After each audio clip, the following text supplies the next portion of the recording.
พี่น้องเพิ่นก็สู่มาเบิ่งก็คือคนอยู่ดุสิมันเฮ็ดตลอด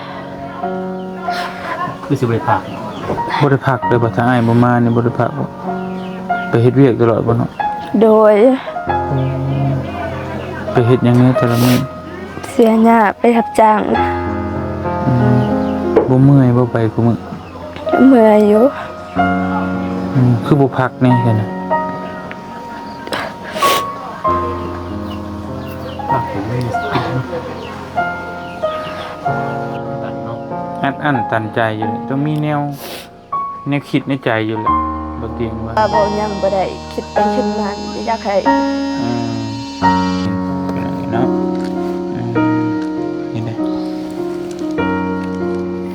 ดีไทรอยด์เนาะมีรูปไทรอยด์เลยพี่น้องซื้อข้าวเจ้ามาฝากเด้อยันว่าไว้หุงต้ม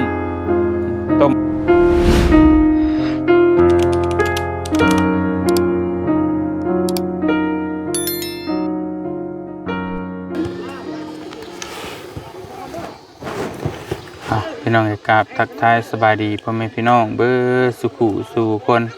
พี่น้องเนาะบ่ว่าสิอยู่ในและก็ต่างประเทศพี่น้องก็ยินดีต้อนรับเข้าสู่ช่องบ่าวเตียงทองชาแนลคือเก่ามื้อนี้บ่าวเตียงก็มาอยู่บ้านอาหังเนาะเมืองท่าแตงแขวงเซกองพี่น้องสิมาหาทางครอบครัวน้องบองอีกครั้งนึงพี่น้องก็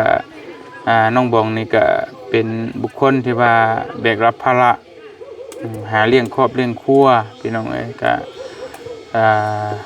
นักหนาอยู่พอสมควร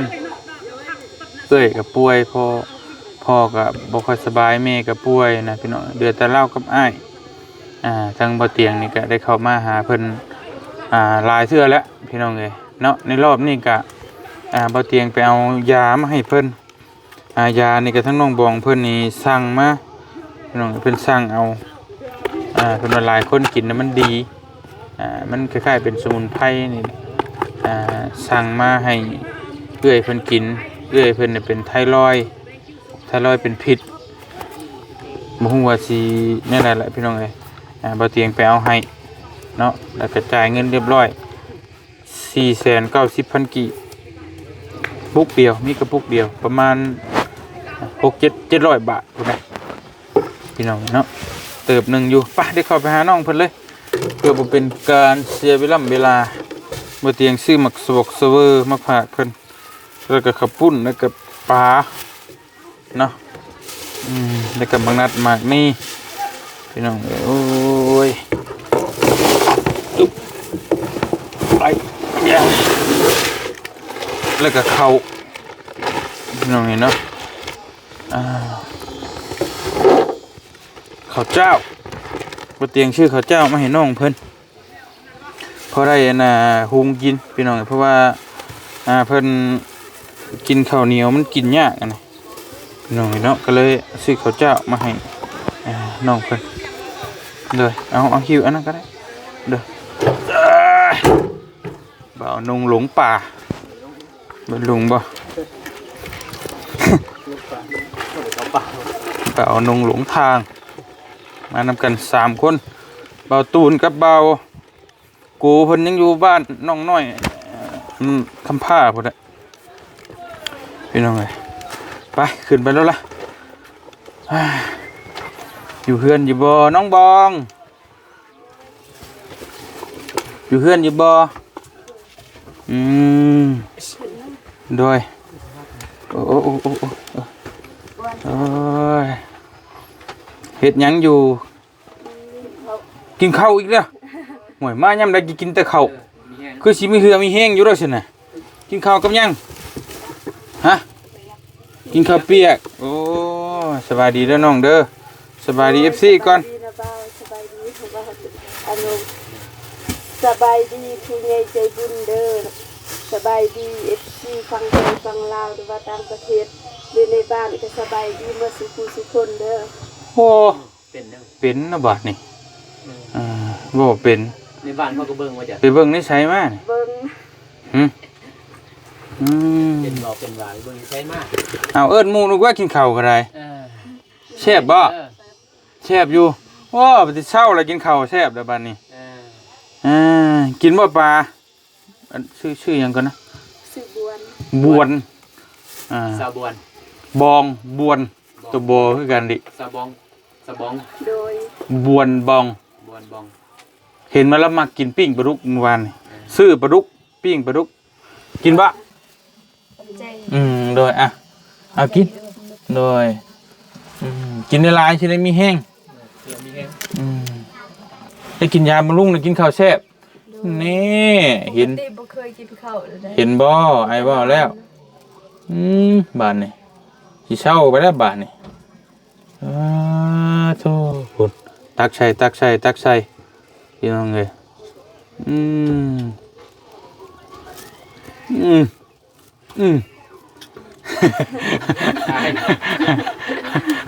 โอ้ย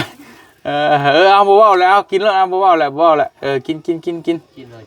กินแล้วมากินยานี่บ้าโผตากินพี่น้องเลยแซ่บบ่โอ้พอเตียงชื่อยาวิตามินมาให้เพิ่น2 กระปุกนอนรับอยู่บ่เพิ่นนอนรับอยู่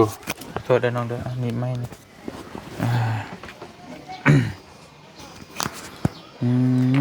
พี่น้องเลยเนาะอันนี้ของเจ้า โดยขอบใจหลาย แซ่บอยู่บ่เมื่อวาน ๆแซ่บ แซ่บบ่สิหันเก่าน้องวงเพิ่นมักกินข้าวปุ้นเป็นจังนี้ก็เลยซื้อมาฝากแล้วก็มักนัดพี่น้องเด้อยู่สวนเจ้าบ่มีบ่อยู่บ้าน บ่ บ่มีเนาะมักนัดแล้วก็มักหยังอยู่พี่เอิ้นมักหยัง ซาเวอร์ ซาเวอร์ มักซา คือ เวอ กัน ร์ เนาะเพิ่นเฮ็ดได้กินนี่เนาะเฮ็ดแบบได้กิน ต้มแล้วก็ตำแจ่ว กินต้มจำแจ่วแซ่บอยู่บ่ แซ่บ อันนี้กับกระปุ่นอะไรแซ่บ แซ่บเบิดซอง กินข้าวแล้วมื้อนี้น่ะ ยังได้ยังกินแรง บ่ฮู้นะ บ่ฮู้บ่ กินข้าวปุ้นนั่นแหละ เอาถ้าอ้ายบ่มาได้ยังกิน ตำแจ่วกิน จำแจ่วกิน โดย โอ้ยพี่น้องเอ้ยบ่แซ่บท้องบ่จำแจ่วกิน แซ่บแหละ แซ่บอยู่ โดยบ่มีของกินเด้อ แต่มันบ่มีของกิน โดย ไปใช้อยู่บ่มันไปเวียกอยู่บ่ บ่ผัก ภาคโอ้พี่น้องเอ้ยทางบ่เตียงก็มาตอนแรงๆคือเก่าเนาะมาเอายาแหละมาให้น้องเพิ่นพี่น้องเอ้ยนี่แหละยานี่แหละเดี๋ยวเอ้ยเพิ่นมาก่อนสิให้น้องเพิ่นแกะเบิ่งพี่น้องเอ้ยกินน้องเบิ่งแล้วก็อ้ายซื้อข้าวเจ้ามาฝากเด้อ โดย ยันว่าไว้หุงต้มข้าวต้มให้เอื้อยเจ้ากินนั่นแหละต้มเอา โดย ก็ได้ต้มเอาก็ได้พี่น้องเนาะแล้วก็ต้มกินมันจะละลายแล้วก็แซ่บ10 โลส่วนลายก็กินอยู่บ่ข้าวเจ้า กิน อยู่ แกงมากิน มากินบ่ มา เฮ็ดได้กิน เฮ็ดข้าวเปียกกินนั่น เปรี้ยว โดย หุงบ่ได้หุงกินบ่ ก็หุงกินน้ำ เอื้อยเจ้าน่ะคำเป็นไปได้นะครับให้เพิ่นกินตัวนี้ก็ได้เด้อ โดย กินข้าวเจ้านี่เพราะว่ามันอ่อนมันสิบ่บาดคอเด้มันสิกินง่ายข้าวเหนียวนะมันจะเจ็บคอแล้วมันกินยากแล้วกินข้าวเจ้าเอาถ้ากินได้นะต้มเอาก็ได้แล้วก็ทั้งต้มแล้วก็หุงก็บ่ให้มันแข็งปานใดนะให้มันอ่อนๆนะ โดย กินก็ได้อยู่พี่น้องเอ้ย พ่อแม่ไปใช้สมัน บ่ฮู้ ยังบ่ได้เห็นพ่อเพิ่นจักเทื่อ แม่ตำสิ้น พ่อไป พ่อ ใช้ หั่นเลย ใช่พ่อเบิ่งดูเบิ่งหน้าพ่อนะเอ้าสบายดีเด้อพ่อโอ้โหเอิ้นดูก่อนเย้ย ใช่บ่ได้ยินบ่ บ่ แล้วหูบ่ดีบ่ แม่น เฮ้ย แล้วเป็นหยังคือเป็นจังซั่น บ่ฮู้คือกันพ่อแม่บ่ยิน พ่อกับแม่เลยคือกันเลย คือกัน เออพอบ่เตียงเอิ้นแม่เว้านำแม่แล้วก็2-3คำจังปอดเทื่อหนึงอะนะคิดว่าเราบ่เข้าใจเราเข้าใจอยู่แต่เราบ่ได้ยินเนาะ โดย เออ ก็เข้าใจอยู่แต่ว่าบ่ได้ยินปานใดนะ อืม อยู่เนาะแต่ว่าเราเว้าแบบบ่ได้ยินเฮาเว้าแฮง ต้องเว้าแห้งๆเนาะจังได้ยินเนาะ โดย อืม เขาก็สิว่าแล้วเฮาแพทย์ คือมีแต่เป็นจังซี่เนาะครอบครัวแล้วพ่อแม่เป็นแบบหนึงเอื้อยก็เป็นมีแต่เจ้ากับอ้ายเจ้าหั่นที่ว่าบ่ได้เป็นหยังเนาะที่ว่าสมบูรณ์แน่เนาะ โดย เออ จะเป็นแต่น้องบองกับอ้าย เปิดผู้หนึงก็เป็นผู้หนึงกรรมพันธุ์บ่หรือว่าเป็นหยังพี่น้องเอ้ย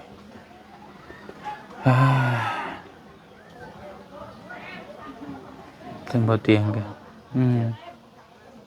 มืด ผู้หนึงเป็นอันหนึงเป็นแบบหนึงสู้ต่อไปเนาะเฮ็ดได้ โดย เนาะสักมื้อหนึงสักวันหนึงมันก็ต้อง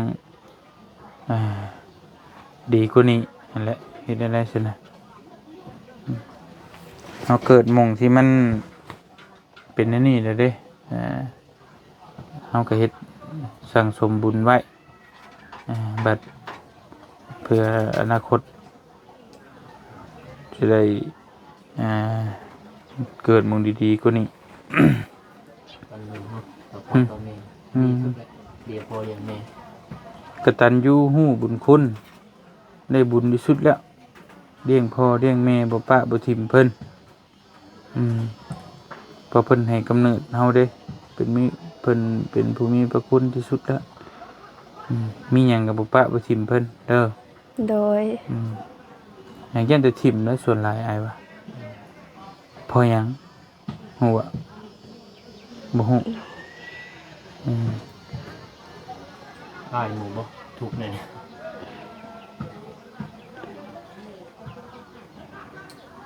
บ่อายเด้อายสิบ่อายบ่ บ่ เออรู้สึกจังไดเจ้าของบ่คือหมู่ ซื้ออีต้นนั่นแหละ อีต้นไผ อีต้นตัวเองมันนั่น อีต้นตัวเอง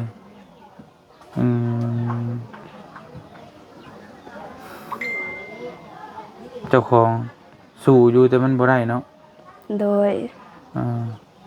ผู้หญิงเนี่ยสู้สำใดมันก็สำนั้นแหละมันไปใส่ก็บ่ได้เลยไปไกลก็บ่ได้รถล่างก็บ่มี เสียกินเสียยาง เฮาสิไปเฮ็ดเวียกเฮ็ดงานอยู่ไกลก็ไปบ่ได้ไปได้แต่สร้างหัวสร้างทวนอยู่นั้นน้ำหมกไก่นี่มันสิไปได้ซำใดมื้อละแสนต้นแม่ต้นท้อ มื้อละแสนกี่พี่น้องมื้อละแสนนี่ก็มันก็สำนั้นแหละเฮาสิได้มันก็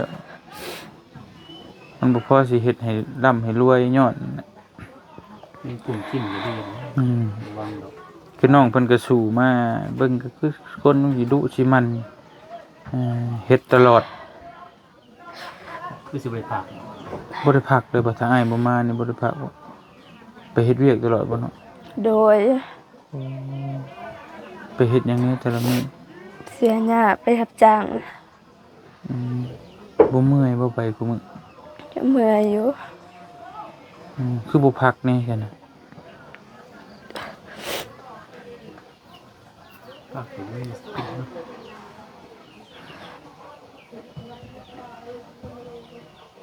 แต่มันหยุดบ่ได้บ่ น้อย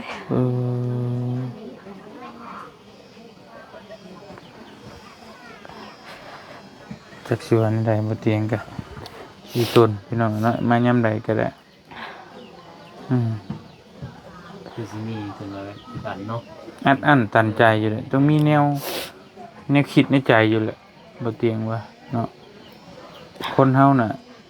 ถ้าบ่มีความทุกข์น่ะจ้างก็บ่ให้ต้องมีความทุกข์ใจแน่นอนไอ้ว่าเห็นบ่แต่มันบอกไผบ่ได้ให้เชื่อโลดว่ามัน โด มี ย บ้านเนาะ มันอยากระบายออกอยู่แต่มันเว้าบ่ได้มันต้องมีอหยังที่มากกว่านี้แม่นบ่ โดย ที่คนอื่นที่ฮู้นำหั่นน่ะว่า มีแต่น้องบองที่ฮู้ดีที่สุดก็ชีวิตเรานะบางเรื่องมันก็บอกได้บางเรื่องก็บอกบ่ได้แม่นบ่ โดย อ่าโอ้ ที่เมืองอยู่จะเห็นเล่นแบบพอมีสนุกมันจะมากินอันนี้ บุกบืนมาเลยตลอดแต่ก็บ่ได้มันก็บ่แม่นว่าแต่เรื่องแต่ว่าอยากมีชีวิตที่ดีอย่างเดียวหรอกไอ้ว่ามันต้องมีมากกว่าหั่นที่ว่าอยากให้พ่อแม่ที่ว่าอยากร่ำอยากรวยน่ะมันอีกส่วนหนึงแหละใครก็อยากรวยดอกแต่ว่าความทุกข์น้องนี่ไอ้ว่ามันมีมากกว่าหั่นอีกมันมีหลายกว่าหั่นแมันบ่ มีหลายแต่ว่าบ่ยังบ่ได้คิดไปคิดมาอยากให้ อืมคือมันต้องหลายมีหลายกว่าที่ว่าอยากหั่งอยากมีแล้วมันใครกับทุกคนน่ะอยากได้อยากหั่งอยากมีเบิดนั่นแหละแต่ว่า ซุ่มเนาะ แต่มันต้องมีอย่างที่กลัวหันที่ว่าน้องเพิ่นเว้าบ่ได้นะมันอัดอั้นตันใจอยู่เดี๋ยวบอกยังก็ว่าโลดระบายโลดเดี๋ยวบอกว่าอยู่เป็นยังว่าโลดเป็นยังหรืออันยังก็ว่าคำว่าเรื่องสำนอกจุดนี่นะเนาะยังก็ว่า คิดว่าอ้ายนี่เป็นอ้ายน้องคนหนึงก็ได้มีหยังก็เล่าสู่กันฟังนะถ้าแท้อ้ายพอสิช่วยได้อ้ายก็สิช่วยนั่นน่ะในใดที่ทางอ้ายพอช่วยน้องได้อ้ายก็ยินดีถ้าในใดมันเกินกำลังก็จังว่ากันไปเฮ็ดได้ไดซะคิดแบบนั้นแหละบ่ต้องคิดหยังมากมายดอกเป็นไงจะเฮ็ดได้บ่เตียงกันคอยซอยไปทีละก้าวอย่างน้อย เพราะว่าเราเตรียมสิมาขึ้นมาหาขึ้นอยู่ แล้วบ่ฮู้ซำนะตะกี้ เราบ่ได้เบิ่งเนาะ บ่ฮู้จักซำเนาะให้ก็มาเบิ่งก็มาถ่ายน้องเพิ่นนี่แหละแต่ก่อนก็บ่ได้สู่บ่มีแต่เฮ็ดเวียกเฮ็ดสวนนะแต่เบิ่งมีแต่เฮ็ดให้เฮ็ดสวน มันอยู่คืออดนั่นแหละมาอยู่นำเพิ่นว่าย้ายมาจากพุ่นเนาะอันยังบ่มีเพิ่นแต่พอมาเป็นแบบนั้นแม่อีกเดือดอีกก็ต้องว่าเป็นรักนะ พ่อแม่นี่ก็หาก็เป็นบ่น้องหรือว่าเป็นตั้งแต่หึงน่ะ เป็นตั้งแต่เฮิง แต่เจ้ายังน้อยผมบอก พ่อเป็นแต่น้องเกิดปีน้องเกิดปี2006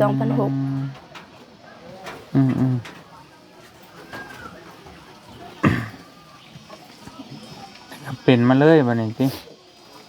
โดย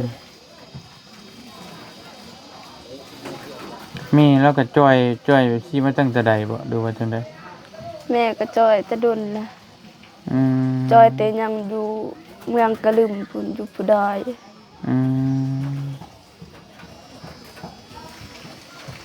แต่ก็เคยพาเราไปหาหมออยู่บ่ บ่ บ่เคย บ่ แล้วเป็นหยังหลักๆแม่เจ้าน่ะ ก็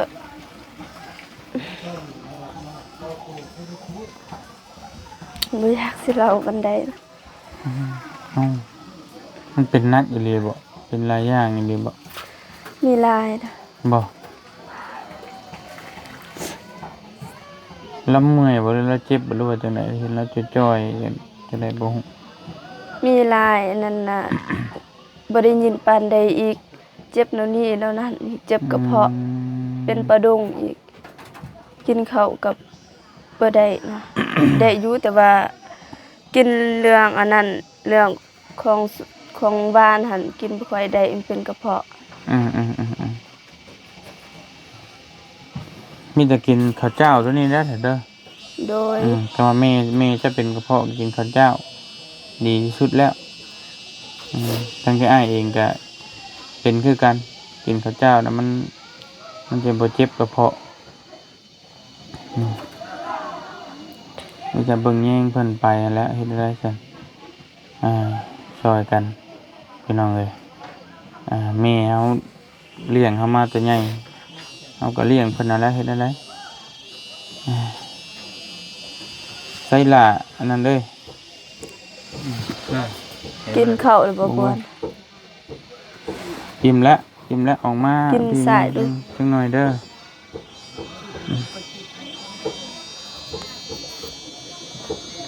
เอายานี่ กินอิ่มแล้วก็กินยาพี่น้องเอ้ยจะให้14เพิ่นมาเบิ่งน่ะเพราะถามข่าวจะดึกสักหน่อยอาสิกลับป้าได้บาทนี่เด้อมื้ออื่นสิกลับสวรรค์เขตแล้ว บวนรักษาดูนะ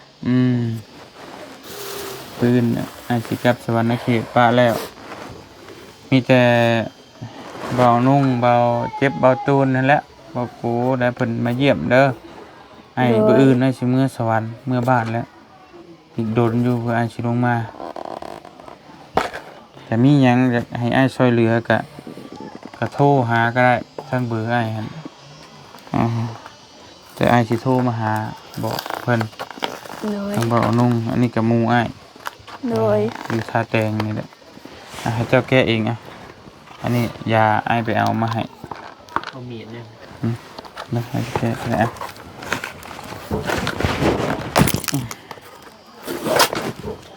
แก้เบิ่งเลย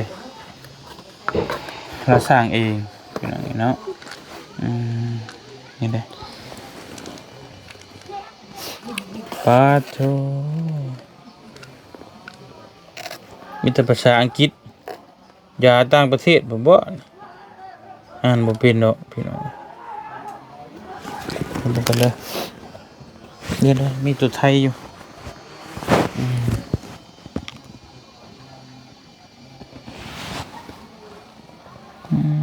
ตัวกับตัวน้อยแค่น้อยว่า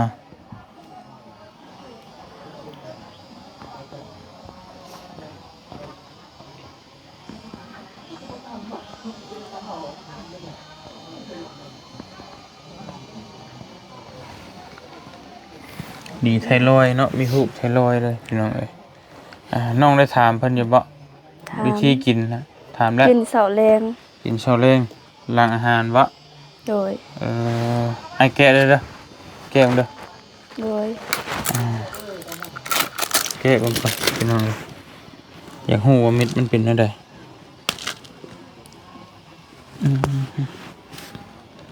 มาในคอยเอามีด นั่นแหละ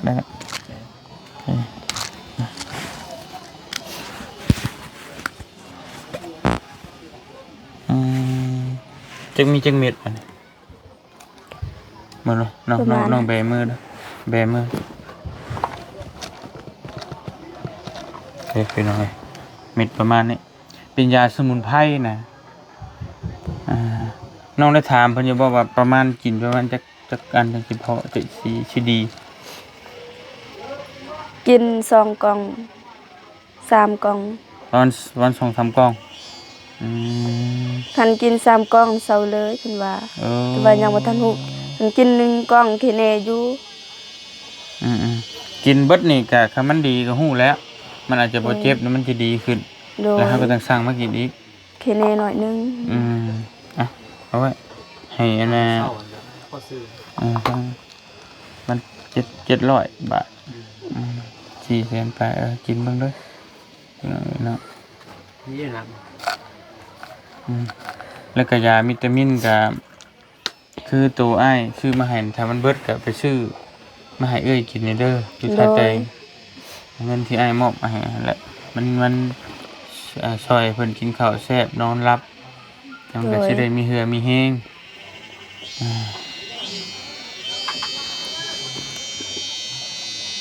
มืดแท้เห็นอยู่บ่มาพี่ก็ได้บ่ย่ำก็อย่าได้ตัวนั้นคือมันขมจะกินบ่ได้เด้ คือน้อยหรอก ลืนได้โลดบ่ต้อง มา ย่ำ ลองบวนมาล บ่ อง ย่ำก็ได้ กินโลด ร้อน กึก เลย เรื่องเลยบ่เป็นหยังเป็นยาสมุนไพรแต่ให้มันละลาย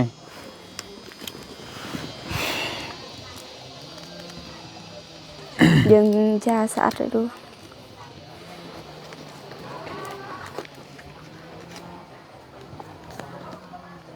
มันจะกินน้องเบิ้งพี่น้องเลยซอยกันหลายทางแหละต้องใช้เวลาเพื่อมันจะเศร้า ปะโดนเลย มันจะปะโดนโทษเป็นปีเป็นชองผมมีเงินนี่แหละเห็นใดกันเนาะ โดย อ่าอยากไปรักษาอยู่แต่บ่มีเงินแหละจะเฮ็ดจังไดพี่น้องเอ้ย ผู้เรียนใดมีแต่2คน 2 คนอ้ายจะไปใช้ไส ในวันนอน เพิ่นบ่ได้ไปเฮ็ดเวียกบ่ บ่อพักเบิด อืม เป็น ฉี ไง ด ล่ะ ยาเมื่อวานนี่ เป็นได้กินง่ายอยู่บ่เอ่อเบิดหลายบ่กินข้าวถ้วยหนึงเบิดบ่ฮะยิ้มได้เลยใครจะได้มา2 มื้อแล้วยิ้มได้ถ้ากินเบิดแล้วมันดีมันบ่เจ็บปานใดก็ให้น้องเจะสั่งมาให้กินอีกเด้อกินน้ำเบิ่งหลายอันหลายแนวสบายดีเจ้าสบายดี ปะเฒ่าเพิ่นเอ้าเข้ามาในก่อนก็ได้ปะเฒ่า สะอา เข้า ด มา เลย ในก็ได้เข้ามาในพี่ก็ได้เข้ามาเลยบ่เป็นหยังโอเคสบายดีสบายดีเอาซื้อข้าวมาให้น้องเพิ่นก็เอายามาให้ดีนั่นเพิ่นยังก็ใครนี่แหละกินน้องเบิ่งพี่น้องเอ้ย เป็นยายสังกัน ไทรอยด์นะยีจิพ่อเพิ่น เจ้า นี่จะกินลองเบิ่งในใดก็เด้อ โดย ตอนนั้นก็กินง่ายอยู่ว่ายาวิตามินก็ง่ายเนาะมันหวานเนาะเจ็บอยู่บ่ตอนนี้ตอนนี้ยังเจ็บอยู่บ่แต่ว่าก็อันบ่เจ็บปานใดซำตะกี้บ่ไข้อยู่บ่เจ็บอยู่แต่บ่แห้งซำแตะก่อนเนาะไข้อยู่ซั่นน่ะพี่น้องเอ้ยอย่างน้อยก็กินข้าวหลายๆก็ได้แล้วกินข้าวหลายมีเหือมีแห้งกินมีวิตามินตัวนี้ก็ซอยได้อยู่เด้ออันนี้ก็อันเจ้าส่วนหนึ่งเขาก็ได้เด้อบ่ผ่านเอาละหนึ่งคือข้าวนะหนึ่งใส่หัวเฮานี่ต้มเอาแล้วมันสิจางหนึ่งเอาแล้วมันสิหวานนี่ล่ะอย่าเผาลุกนะเด็กน้อยเพิ่นเด็กกวนหนึ่งเอาแล้วมันสิแซ่บถ้าเฮาต้มเอาแล้วมันสิจางๆแล้วให้เอ้ยเพิ่นกินก็ได้ต้มอ่อนๆหนึ่งอ่อนๆเด้อ โดย มันจะได้มีวิตามินจะได้มีเหือมีแห้งมีแต่บัดนี้ก็ระบาวสิเมื่อก่อนมันค่ำแหละมีแต่บ่อื่นทางระบาวก็สิกลั กั บบ สวรรณเขตบ่ กับสวรรณเขต โดยขอบใจหลายๆเด้อ โดย ขอให้เดินทางอย่างปลอดภัยไปใส่ก็ขอให้ไปฮอดจอดถึงเด้อขอให้ครอบครัวนาบ่าวเตียงกับนาบ่าวอดุงขอให้อยู่ดีมีแฮงความเจ็บบ่ให้ได้ความไข้บ่ให้มีขอให้มีแต่ความสุขความเจริญเหตุการณ์หยังก็ขอให้ประสบผลสำเร็จแล้วก็ขอบในทางผู้ใหญ่ใจบุญเด้อ FC ฟังไทยพังลาวที่ให้กำลังใจนาบ่าวเตียงทองกับนาบ่าวอนุงแล้วก็ให้กำลังใจน้องมาตลอดและช่วยเหลือน้องก็ขอบใจหลายๆเด้อ สาธุ สาธุโอกาสหน้าพาใหม่ก็เจอกันใหม่เด้อ โดยมีเวลาก็มาอีกเด้อ โดยเพราะว่าทั้งอ้ายกับไปหลายบอนไปพุ่นไปพี่แน่แต่มีแต่คำคือว่ามันฉุกเฉินมันด่วนมันหยังจำเป็นก็โทรหาเบาก็ได้ โด ถ้าย เบาบ่ได้ลงมาก็สิโทรหาเบาอนุ่งก็ได้เด้อ โดย สมมุติว่ามันเงินบ่พอซื้อยาดำ2-3 แสนอีหยังสิเบาช่วยได้อยู่ โดย ถ้าสมมุติบ่มีอีหลีแล้วอะนะแต่ว่าก็ระเบาก็สิลงมาอยู่แต่โดนๆสิลงมาเทื่อนึง โดย เพราะว่าระเบาไปหลายบอนเมื่อแล้วก็สิขึ้นไปพุ่นอีกทางเวียงจันทน์แล้วก็สิลงมาใหม่เด้อระเบาเมื่อก็เด้อบัดนี้เด้อ โดย เศร้าไว้เด้อน้องบวงเด้อเศร้าไว้มาบัดนี้ไปเสียหญ้าน้ำน้องเด้อบัดนี้เด้อแข็งแรงเด้อ เป็นไง เด้อเด้อพ่อเฒ่าเด้อสบายดีเด้อใส่กลับก่อนบัดนี้อยู่ดีมีแฮง ข่าวถามเนาะ โดย ส สำหรับอันปากของพอนี่ก็มันมึนตอนกลางคืนนั้นมันผาดปากอันนี้มันมึนศพอันนี้นะ โดย เวลากินข้าวก็มันบ่เสร็จ ก็ บ่เสร็จอยากให้ จักสิว่าแล้วฮะ ติดต่อเบิงอันยาอันได้สิ่งที่อันนั้นน่ะพอซื้อก็พอสิซื้อสำใด มันซื้อเลยบ่ได้แหล้วพ่อต้องไปกวดเบิ่งต้องให้ลูกให้หลานน่ะไปกวดเบิ่งก่อนห้องหมอน่ะเพิ่นว่าเป็นหยังแล้วจังซื้อกิน จ้ะ ถ้าเฮาบ่ฮู้โรคมันน่ะกินไปเลยน่ะมันสิผิดเด้ต้องไปให้เมืองนี่ก็ได้ไปนั่นน่ะให้ลูกให้หลานไปพาไปเบิ่งกวดเบิ่งซะเพิ่นว่าเป็นอันนี้เป็นอันนั้นแหละเฮาจังมาซื้อยากิน อันนี้ไปกวด นะ เทื่อหนึ่งจน เพิ่นว่าเป็นหยังค่ะ นอน2 คืนบ่ได้ว่าไว้สั่งเพศมันจักเป็นอะไร นั่นแหละก็ จนไป บ่ได้ถามเพิ่นบ่ เอา บ่ได้ถามเพิ่นบ่ว่ามันเป็นหยัง